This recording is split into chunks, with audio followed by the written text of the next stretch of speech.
বাংলাদেশ ভারত আন্তঃসীমান্ত নদীতে আন্তর্জাতিক আইন লঙ্ঘন করে অবৈধ বাঁধ নির্মাণের প্রতিবাদে ত্রিপুরার ডুম্বুর বাঁধ অভিমুখে লং মার্চ করছে ইনকিলাব মঞ্চ।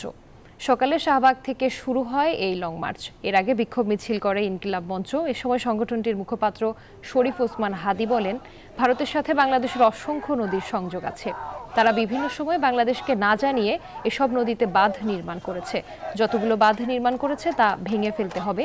ভারতের পানি আগ্রাসনের বিরুদ্ধে দেশে বিদেশে বিপুল জনমত তৈরি করতে হবে। এই লং মার্চ করা হচ্ছে বলেও জানানো হয় কর্মসূচি থেকে। লং মার্চটি কুমিল্লার টাউন হলে জনসমাবেশের মধ্য দিয়ে শেষ হবে। পরে পদযাত্রা নিয়ে বিবির বাজার পৌঁছাবে শিক্ষার্থীরা।